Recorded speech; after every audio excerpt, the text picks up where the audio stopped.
Good afternoon everyone. आज हम unit 9 start करेंगे, परिवहन एवं संचार।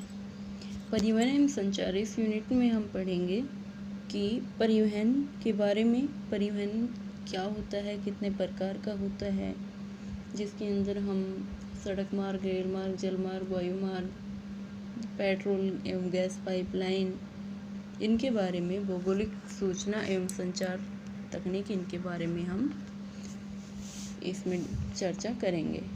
सबसे पहले परिवहन क्या होता है, किसे कहते हैं परिवहन? व्यक्ति या वस्तु को एक स्थान से दूसरे स्थान पर लाना व ले जाना परिवहन कहलाता है। इसके प्रकार, परिवहन के प्रकार कितने होते हैं? मुख्य रूप से परिवहन 4 प्रकार का होता है। स्थल परिवहन, जल परिवहन, वायु परिवहन और आपका पाइपलाइन परिवहन। मुख्य रूप से इसके 4 प्रकार होते हैं। स्थल परिवहन के अंतर्गत आपका सड़क मार्ग और रेल मार्ग आता है। जल परिवहन में जलीय जहाज व नौकायान आते हैं। वायु परिवहन में आपके हवाई जहाज के माध्यम से जो परिवहन किया जाता है, और पाइपलाइन परिवहन जिसमें पेट्रोल व गैस को एक स्थान से दूसरे स्थान पर पहुंचाया जाता है। तो ये थे परिवहन के प्रमुख प्रकार। सबसे पहले हम चर्चा करेंगे सड़क परिवहन कि सड़क परिवहन क्या होता है। सड़क परिवहन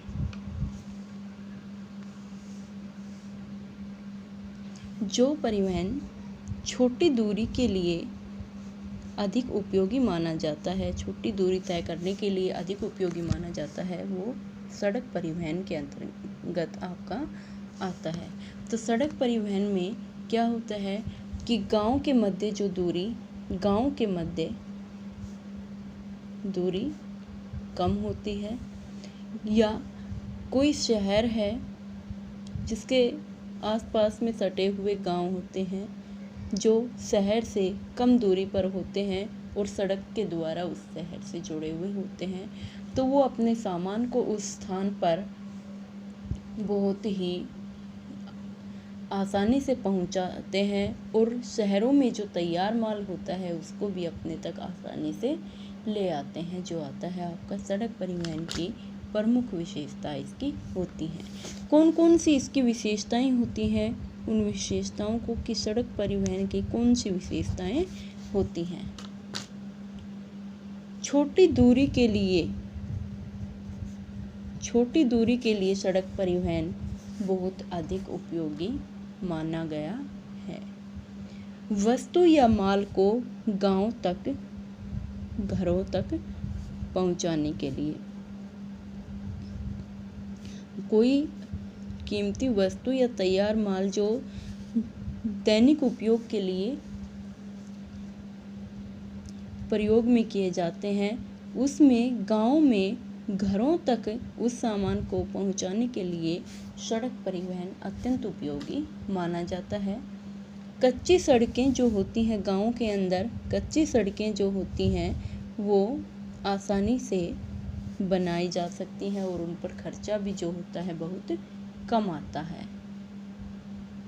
कच्चे माल को अन्य स्थानों पर भेजने के लिए, जो कच्चा माल होता है उसको अन्य स्थानों पर भेजने के लिए सड़क परिवहन जो है वो अत्यंत उपयोगी माना गया है। यात्रा के लिए जो महत्वपूर्ण यात्राएं होती हैं, एक स्थान से दूसरे स्थान पर कहीं सड़क के माध्यम से यात्रा की जाती है, तो वो भी इसमें बहुत उपयोगी सिद्ध होती है। वर्षा ऋतु में वाहनों को चलाना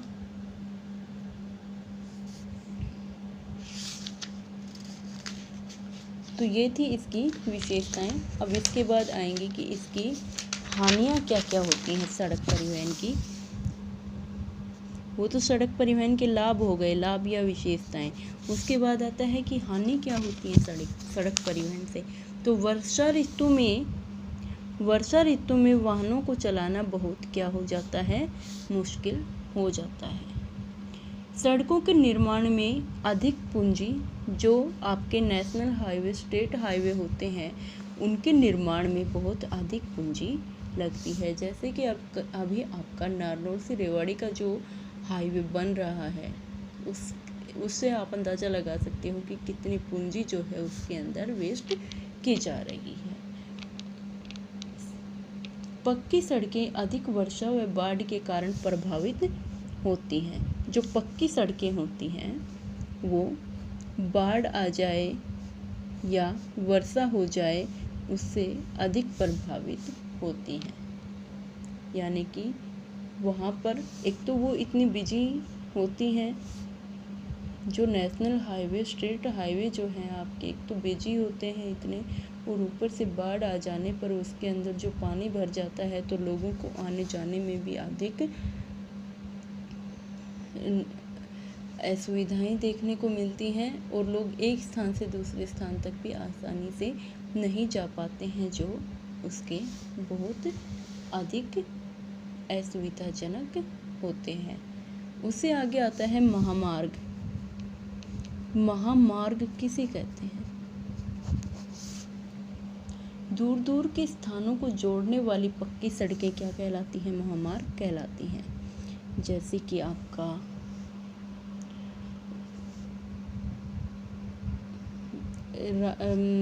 हरियाणा से राजस्थान जो आपका NH8 जा रहा है, जो आपका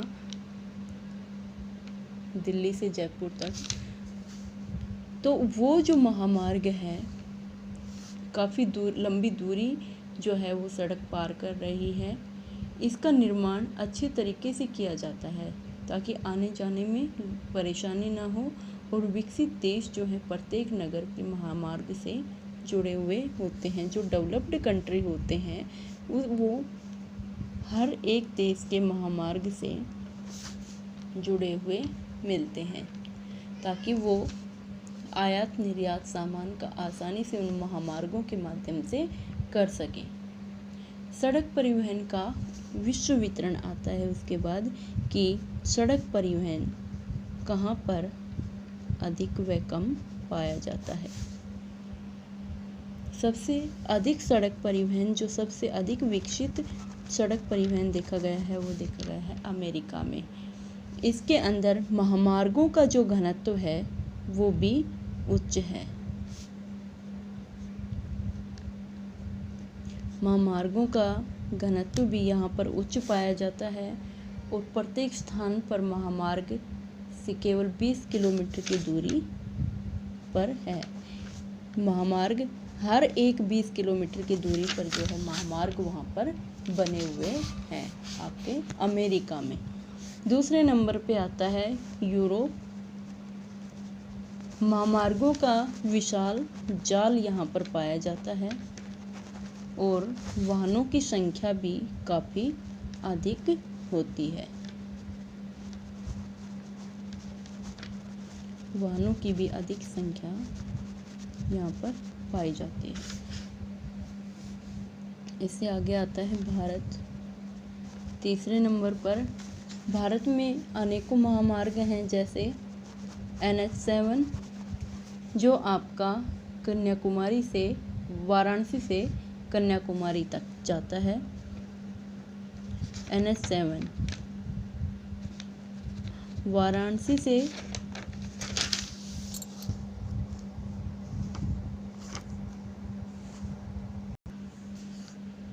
कन्याकुमारी,